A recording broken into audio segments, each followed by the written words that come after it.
Biləsuvar rayonunda ağır cinayət hadisəsi baş verib. Hadisə gecə saatlarında şəhər ərazisində qeydə alınıb. İlkin məlumata görə 1962-ci il təvəllüdlü Məhbubə Mətləb qızı Mikaylova qonşusu 2003-cü il təvəllüdlü Xəyal Qubadlı tərəfindən bıçaqlanıb. İddialara əsasən hadisənin qarət məqsədi ilə törədildiyi bildirilir. Əvvəldən heç nə aranızda heç nə. Yox, salam əleykum. Əleykum əssalam. Qonşu kimi də xeyrimiz, şərimiz bir olub.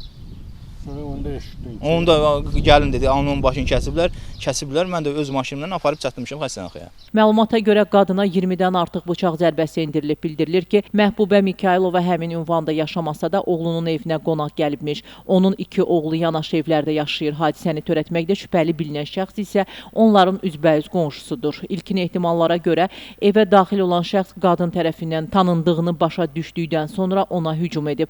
Hadisə zamanı qadının oğlunun evdə olmadığı qeyd olunur. Ağır xəsarətlər alan Məhbubə Mikaylova Biləsuvar rayon mərkəzi xəstəxanasına hospitalizasiya olunub. Ona boynun dəqiqləşdirilməmiş açıq yarası diaqnozu təyin olunub. Xəsarət alan şəxsin müalicəsi reanimasiya və intensiv terapiya şöbəsində davam etdirilir. Vəziyyəti stabil olaraq qiymətləndirilir. Daxili İşlər Nazirliyinin mətbuat xidmətinin regional qrupundan verilən məlumata görə 23 yaşlı Xəyal Qubadlı polis əməkdaşları tərəfindən saxlanılıb. Faktla bağlı cinayət işi açılıb, istintaq tədbirləri davam etdirilir. Könül Kazımova, İlqar Mustafayev, Yusif Əliyev bugün informasiya proqramı üçün.